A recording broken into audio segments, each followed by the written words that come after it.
မင်္ဂလာပါဆရာဒီတော့လော်ရီကငလင်းဘေးတော့လိုက်ခန္ဓာလေးတွေ့တယ်ဘလိုလေးလုပ်ပြတာလေသမီးဒီပေါ့ငလင်းဘေးမှာသမီးဒီဖအံမျိုးပေါ့ဆရာဟိုသမီးရဲ့ရေဝေးတုန်းကလည်းဒီရန်ကုန်မြို့တစ်ဝိုက်မှာလူခန္ဓာဆိုတာအားနာနေပြီလေအဲ့တော့သမီးဖအံပေါ့နော်ဖအံကရင်ပြည်နယ်လေးမှာသမီးကိုယ်တိုင်လည်းလှူဒန်းပါတယ်ပြီးတော့ဒီ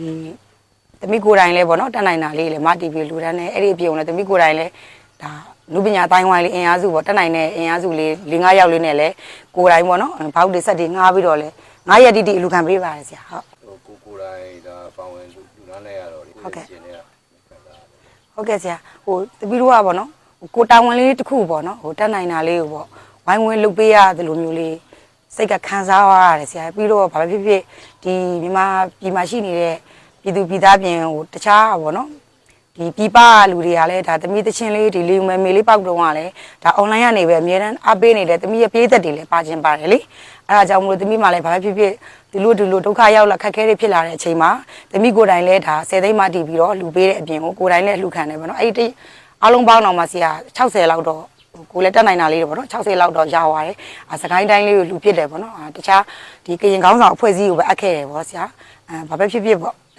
ဒီလိုမျိုးရေဘေးတင်ပြည်သူတွေဒီလိုဒုက္ခရောက်တဲ့မိသားစုတွေနဲ့ရေဘေးမှာတော့လည်းတစ်ခေါက်လေဒီလိုမျိုးတစ်ခေါက်ဆိုတော့ဒီစိတ်မကောင်းစရာတွေဇက်တိုက်ဖြစ်နေတယ်ဆရာအဲ့ဒီဖြစ်နေတဲ့ခြားမှာသမီးကလည်းဘာမှရေဘေးတော့တခွေထုတ်လိုက်တယ်အခုငလျင်လောက်ပြီးမှသမီးကလည်းဟိုတခွေထုတ်လိုက်မိတယ်ဆိုတော့ကိုတချင်းတစ်ပုတ်ဖွင့်လိုက်တဲ့အချိန်တိုင်းမှာပေါ့နော်ကိုတချင်းလေးကပေါက်နေတဲ့အတွက်ကိုပေါ့နော်ဒီတချင်းလေးကိုပဲဥတီသွားပြီးတော့ဒီအဆိုတော်လေးပါလာတယ်ဆိုပြီးတော့လေသူများတွေကလည်းတချို့အဆင်ပြေတဲ့နေရာတွေလည်းရှိတယ်လေဆရာငါပြည်မှာလည်းဟိုသုံးပုံနှစ်ပုံလောက်တစ်ခါရောက်နေဆိုမှအဆင်ပြေတဲ့နေရာလေးကိုကအသွားလူခန်းတာပေါ့ဆရာရန်ကုန်မှာကြောက်လဲရန်အားနာနေပြီလေရေဘေးတော့ကလည်းတောက်လျှောက်လူခန်းခဲ့ရတာဆိုတော့သမီးကကရင်ပြည်နယ်လေးမှာကျတော့ဒီငလင်ဘေးလွတ်တယ်လေအဲ့ဒီကလေးမှာသွားပြီးတော့သမီးဒီတိုင်းသားဒီကရင်လူမျိုးတွေနဲ့ချိတ်ဆက်ပြီးတော့သမီးကဒီလိုလေးဆရာကြီးလှုပ်ချင်တယ်ဒီလိုမျိုးလေးသမီးလှုပ်ပေးချင်တယ်ဆိုတော့သူတို့ဟာအဲ့ဆိုကြိုးစိုးတယ်လာခဲဆိုသူတို့လည်းဝိုင်းဝန်းပြီးထည့်ပြီးတော့ဒီလိုဝိုင်းဝန်းပြီးတော့ဗောနော်ဒုက္ခရောက်တဲ့လူတွေကူညီလိုက်ရတဲ့အတွက်လည်းသမီးလည်းနည်းနည်းလေးစိတ်ချမ်းသာသွားသလိုခံစားပါတယ်ဆရာဟုတ်ဒီ KB နဲ့ဆိုလို့မြောက်ရီသွားတော့သမီးရိုက်လာတဲ့ဇလန်းလေးရတယ်အခုတော်သူကြည့်ပြတာတွေ့ရနော်ဆရာအဲ့ဒါဒီလိုရှိရဆရာသမီးအမှန်တကယ်တော့ဒီဖြော်ပြင်းနဲ့သွားတာဗောနော်ထိုင်းဘက်ကိုအဲ့ဒါနဲ့သမီးကထိုင်းဘက်မှာဖြော်ပြင်းနဲ့တစ်လကြာလေးဆရာအဲ့ဘက်မှာဖြော်ပြင်းနဲ့ပြန်มาဒါဖေးပေါက်စီနဲ့အရင်တော့ဇလန်းတိုလေးတွေရိုက်ခဲ့ဘူးတဲ့ဝါသနာရှင်ဒရိုက်တာလေးပေါ့အကောင်လေးကနေစိုးဝေရန်ထွန်းပေါ့မအေးတဲ့ကျွန်တော်လည်းမဘန်ကောက်ရောက်နေတယ်လို့တဲ့တင်ထားတာတွေ့လို့ပွဲလေးတွေ့လိုက်လို့ဗောတော့အမောင်လေးလည်းမအပြန်ကြရင်မြောက်တီဝင်လိုက်ကြပါလားဝင်လာခဲ့ပါလားတဲ့မောင်လေးတို့အိမ်မှာတဲပြီးတော့တဲ့မဇလန်းအတူလေးတွေပညာပေးဇလန်းလေး10ဘိုးလောက်ရိုက်ချင်တယ်မရဲတဲ့ဖြစ်မလားပေါ့အမောင်လေးအင်းလုံးမတော့အားတယ်ဒါပေမဲ့မတော့ဟိုချိုချောပွဲဆိုရတယ်ဆိုတော့တစ်ပတ်တစ်ထုပ်လောက်တော့ရိုက်လို့ရတယ်ဆိုတော့ရတယ်မရတယ်စင်ပြေရဲဆိုပြီးတော့ရိုက်လိုက်တာမမရဲ့ဇလန်းထုတ်ကတော့အားလုံးမ10ထုပ်ရိုက်လိုက်တာ9ထုပ်ပဲရိုက်ပြစ်ခဲ့တယ်ဗောနော်သမီးလည်းမအားလို့ရန်ကုန်ပွဲပြန်ကူရတာဆိုတော့အဲ့ဒီမှာမဒီရိုက်တဲ့ဒီစင်ကယ်မားသားဇလန်းဗောနော် तू ကအများဆုံးမကြည့်ရှုသူတောင်မှ तू page မှာတန်းကြော်တယ်စင်ကယ်မားသားဇလန်းလေးရပေါက်သွားတယ်ဆိုတော့ဟိုဝမ်းသာတာဗောဆရာရဲ့အတိုင်းမသိပါဟုတ်ဆရာလေးကဟိုဒီတဲ့ရင်လေးကိုလေဟုတ်ကဲ့ဆရာဘာကြောင့်ရောက်တယ်လို့ထင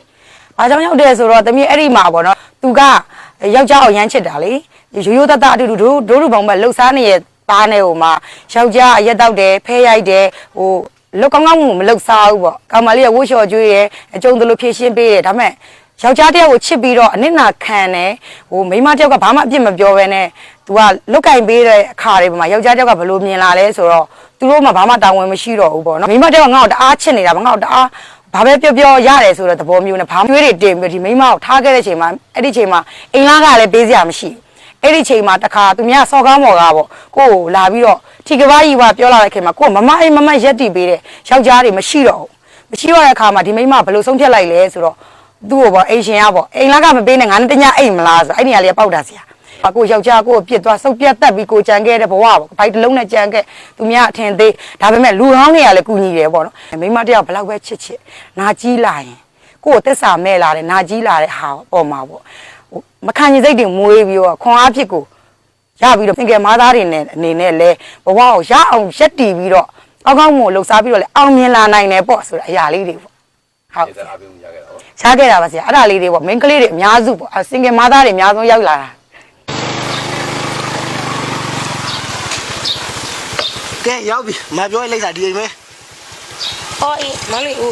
ကဲဒီကဘယ်လောက်လဲ ဟာကဲဒီကမကိုင်းဘူးနဲ့ဒီတော့ဝေးပဲမှာကဲက3000ခွဲတော့ပြီ ဟမ်မောင်လေးရေ3000ခွဲလောက်တော့မမရှိဘူးလေမောင်လေးရှော့ပါဦးလား တဲ့ခီးကဝေးပဲမှာရဲ့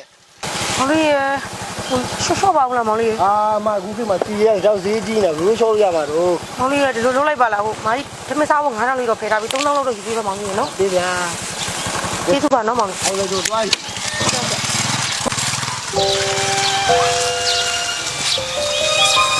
ဦးလေး ဘာပြောမှပြောကြချင်းပြောလေ ဒီအိမ်ကလေဟိုဦးအောင်ရွှေရဲ့ညီအိမ်လားမသိဘူးကျ ဟုတ်ဦးလေးဝယ်လိုက်ပြီနှစ်လောက်ရှိ ဟောဒုက္ခပါပဲ ရှေ့မှာသမီးကကိုကျော်စင်ကိုရဲ့အင်္ဂလိပ်အနေနဲ့ချင်းလေးနဲ့ဒေသအားပေးမှုအများကြီးရခဲ့တယ် ဟုတ်ကဲ့ နောက်ထပ်အချင်းတစ်မလုပ်ထားတယ် နောက်ထပ်တခြင်းတစ်ပုတ်ကလည်းဆရာမူရင်းဆိုရှင်ကတော့အမေမမကြီးဆိုခဲ့တာပေါ့နော်ပြီးတော့တေးဆရာတော့ဆရာရင်းနေသားဆရာကြီးဝင်းမောင်ဆရာရှိမှသမီးတခြင်းဝယ်တယ်ခွင့်ပြုချက်တောင်းတယ်နောက်ပြီးတော့ဒီဘက် kids ကလည်းဆရာရဲ့ဘာပဲဖြစ်ဖြစ် remix kit လေး DJ လေးတွေ kit စားနေတဲ့ kit လေးလည်းဖြစ်တာပေါ့တခြင်းလေးကလည်းပေါ့ပေါ့ပါပါလေးနဲ့main ကလေးတယောက်ကိုဘူးတိခရမ်းသီးလို့ပေါ့ပေါ့လောလောမထင်နဲ့ကျမဟိုတမိုးထားကျမချစ်တယ်ဆိုလို့ကျမတော့ပြန်ချစ်တယ်ချေမိုးမိုးတခြင်းလေးဆိုတော့လေကိုနဲ့လဲလိုက်မယ်ထင်လို့ပေါ့ဆရာရဲ့ခွင့်ပြုချက်တွေတောင်းတယ်သမီးတခြင်းလေးတသေးချာဝယ်ပြီးတော့နောက်တစ်ပုတ်ထုတ်ထားပါဆရာတခြင်းရဲ့နာမည်လေးတော့ဘူးတိခရမ်းသီးတဲ့ဆရာ ကိုလုပ်မယ်ဆိုတာရှင်းရေးတဲ့သူပေါ်မှာကိုသွားပြီးတော့ခွင့်ပြုချက်ယူတယ် ဟုတ် ဘယ်ဆိုရင်ဘယ်လိုလေးတီးမယ်ဆိုခွင့်ပြုချက်ယူတယ် ဟုတ်ပါတယ်ဆရာ ဘာစိတ်နဲ့ဘာစိတ်နဲ့ သမီးကဘွားတစ်ချောင်းလုံးဆရာရဲ့10နှစ်တိတိသူများနောက်လိုက်ဘွားနဲ့ပေါ့နော်ကို့မှာကိုပိုင်တခြင်းတဘောမှမရှိတဲ့ဘွားနဲ့ရက်တီလာတဲ့အချိန်မှာကိုဘာမှအမှုပညာကိုမပေးဆက်ရင်လည်းကို့စီဘာမှပြန်မရဘူးဆိုတာသိတယ်လေ။အော်ငါမအိတ်သက်ကပြည်သက်ကိုငါဘာပေးတာဘာမှမရှိဘူး။အဲ့တော့လူတိုင်းကကို့တခြင်းနဲ့ကိုရက်တီပြီးအောင်မြင်နေကြတာပဲကြည့်တော့အားကြတယ်လေဘာပဲဖြစ်ဖြစ်ကိုရှိမှဆိုလဲဒါဘာဖြစ်နိုင်ငံကျော်ကိုအရင်တော့လှုပ်တွဲလက်ဖူးတဲ့ကိုရဲ့ဒါဘာပဲဆရာသခင်ကျေးဇူးရှင်ပဲလေဒါဟိုလူရှင်တော်ဥရသာပေါက်စီဆိုတာလေသူတို့တွေလည်းသူတို့နာမည်တစ်လုံးနဲ့သူတို့ရက်တီပြီးတော့သူတို့ကသူတို့ဒါလူပညာနဲ့ပတ်သက်လို့စေရောငွေရောလူရောဒီလိုပုံပြီးလောက်ခဲ့တာဆိုတော့အကိုလည်းငါလည်းတချင်းလေးတစ်ပုတ်ကိုတသေးချာလေးရွေးဝယ်မယ်တရစ်စီအောင်ကိုလည်းတသေးချာလေးလေးစားနဲ့ဝယ်ယူတဲ့အပြင်ကိုခွင့်တောင်းမယ်ပြီးလို့ရှိရင်ကျမတချင်းလေးကိုဒီဂျင်နဲ့ဆိုရဲတချင်းဆိုပေမဲ့လည်းဆရာတမီးကရွေးချိန်ပြီးတော့မှတသေးချာလေးဆိုဖြစ်တယ်ဆိုတာကလည်းတမီးကမြန်မာတန်တချင်းတွေကိုတော့ဘယ်တော့မှဒီဂျင်နဲ့မဆိုပါဘူးဆရာဟာတာတချင်းလေးတွေပေါ့ပေါ့ပါတချင်းလေးတွေဒီတချင်းလေးကလည်းပြီးတော့တမီးကဟိုအများကြီးပေါ့နော်ဟိုကာဘာဆောင်နေအများကြီးထွက်နေတယ်လူအများကြီးဆိုနေတဲ့တချင်းတွေကိုလည်းတမီးဟိုမဆိုချင်ဘူးပေါ့နော်ဆရာတကယ်လေးလေးနက်နက်လေးနဲ့ဟိုတုန်းလေးကလည်းဒုက္ခဒုက္ခလေးမှာလည်းဟိုလူတိများခဲ့တဲ့တခြင်းလေးကိုကိုခက်ကိုခါကိုပုံစံလေးနဲ့လည်းတစ်မျိုးလေးပြောင်းပြီးတော့ပေါ့နော်ကိုပိုင်းတန်စင်လေးတွေပေါ့တီးပြီးတော့မြန်မာမှုနောက်တိုင်းဘုံလေးတွေရောဒီ remix ပေါ့နော်ဒီနိုင်ငံခြား DJ လေးတွေရောအဲ့လိုပေါ့ရှေ့မှုလေးရဲ့နောက်မှုလေးကိုတမီးကအဲ့ဒါလေးပြန်ပြီးတော့ remix လေးလုပ်ပြီးတော့ပေါ့နော်ဟိုတစ်မျိုးမတူအောင်လေးပေါ့ဒီတချင်းရဲ့ဒီတရစ်စရာတွေအကုန်လုံးကိုလည်းတမီးကလေးစားလို့ပေါ့နော်ပြီးတော့မူရင်းအဆိုရှင်တွေအကုန်လုံးလည်းတမီးကလေးစားတယ်ပေါ့နော်အဲ့ဒီစိတ်ကလေးနဲ့တချင်းတစ်ပုတ်ထုတ်အောင်တော့တမီးကခွင့်ပြုချက်ကောဟိုတသေးချာဝယ်ယူပြီးတော့မှတမီးဘယ်လောက်ထိလုပ်မယ်ဘယ်လိုတချင်းလေးကို DJ လေးနဲ့ဆိုမယ်ဆိုတာကအစပေါ့နော်စာလေးနဲ့တင်ပြီးတော့လူကိုယ်တိုင်လည်းသွားပြီးတော့လည်းတေချာကြော့ပြီးတော့အကုန်လုံးဝယ်ယူပြီးတော့တသေးချာလုပ်ဖြစ်တယ်ဆိုတာကဒီတချင်းလေးအပေါ်မှာတမီးကအရန်ချစ်ပြီးတမိုးထားလို့ပဲအဲ့လိုမျိုးစိတ်လေးနဲ့လုပ်ဖြစ်တာပါဆရာဟုတ်ဒီမှာတမီးကြိုက်ဆုံးတချင်းလေးကတော့အိုးမင်္ဂလိတယောက်ကိုဘူးဒီခင်ဒီလိုခြင်းနဲ့သူအများကြီးပင် Hey, not body ma, tên lông bi đầy, xì xì am chi hu xin. Hey, mình lấy dài bồ, bu đi kiếm đi lô, quay chi ya vô nhìn.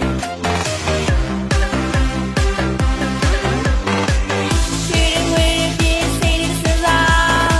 đừng mà để số rong trên áo vai đi lưu nhớ. Chào xin.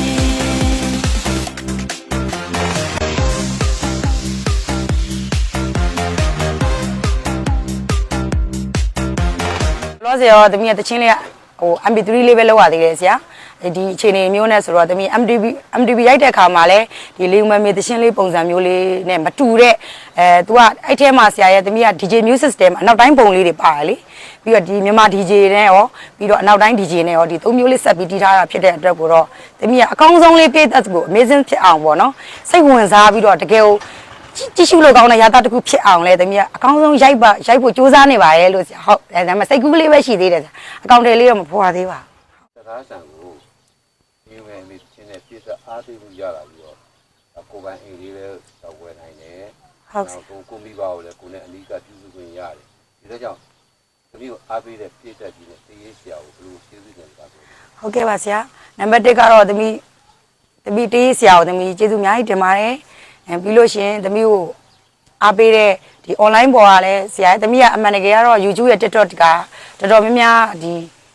မီလီယံနဲ့ချီပြီးပေါက်တာဆိုတာအဓိက online ကကျေးဇူးရှင်ပေးသက်တွေကိုလည်းကျေးဇူးအများကြီးတင်ပါတယ်တကယ်ပြင်မှာသမီးဆိုရတဲ့ပွဲလေးတွေကတော့နည်းနည်းနဲပါတယ်ဆရာနည်းနည်းလေးကျဲပါတယ်ပေါက်သွားတဲ့ခါကျပေါက်သွားတဲ့ဈေးတန်းလေးတစ်ခုအနေနဲ့လည်းကိုယ်တချို့တွေကလည်းဟိုတိတ်ပြီးတော့လည်းအများတန်းခေါ်ပြီးတော့လည်းဆရာရဲ့မသုံးနိုင်တော့ဘူးပေါ့အဲ့ဒီအတွက်ကိုသမီးမှလည်းဆိုတဲ့ချိန်တိုင်းကလည်းဘာပဲပြောပြောပေါ့နော်ပေးသက်ကျေးဇူးကြောင့်သမီးလည်းအခုတချင်းလေးပေါက်လာတဲ့ခါသမီးမပင်ပန်းတော့ဘူးပေါ့ဆရာရဲ့အခုဆိုလို့တချင်းလေး10ဘိုးလောက်ဆိုလို့ချင်းဘာပြောပြောမိဘကိုအိမ်တစ်လုံးနဲ့ကောရနိုင်လဲဆိုတာလေဒီလေးဦးမမေတချင်းကိုအားပေးတဲ့ online ကချစ်ပြည့်သက်တွေအကုန်လုံးကျေးဇူးရှင်ပြည့်သက်တွေအကုန်လုံးကိုလည်းဒီမှာဒီနေရာနေပြီးတော့ဟို online ကဘာဖြစ်ပြည့်သက်တွေရောအပြင်ကပွဲငားတဲ့ပြည့်သက်တွေရောဒါမာတီလီယာဆရာနံပါတ်1ကျေးဇူးတင်ကြတော့မာတီလီယာဆရာကိုမျိုးလည်းကျေးဇူးအများကြီးတင်ပါတယ်ဆရာ license လေးတင်ပြီးတော့မူပိုင်းခွင့်လေးနဲ့တပီးကိုဒီသချင်းလေးဆိုရင်ဘယ်လိုလေးတော့ကောင်းတယ်ဘယ်လိုလေးတော့အဆင်ပြေတယ်ဆိုတာလေးအကြံဉာဏ်လေးပေးပြီးတော့လည်းတိုင်ပင်ပြီးလို့ဖြစ်လို့လည်းဒီလိုအောင်မြင်ခဲ့တဲ့အပေါ်မှာတပီးရဲ့ဆရာသမားတွေအကုန်လုံးလည်းကျေးဇူးအများကြီးတင်ပါတယ်ပွဲငားတဲ့ပြည့်သက်တွေရောကျွန်မ online ပေါ်ကနေအမြဲတမ်း like and sharing လုပ်ပေးတယ်ပြည့်သက်တွေအကုန်လုံးလည်းအများကြီးကျေးဇူးတင်ပါတယ်လို့ကျမချမ်းသာပါစေလို့လည်းအမြဲတမ်းမေတ္တာပို့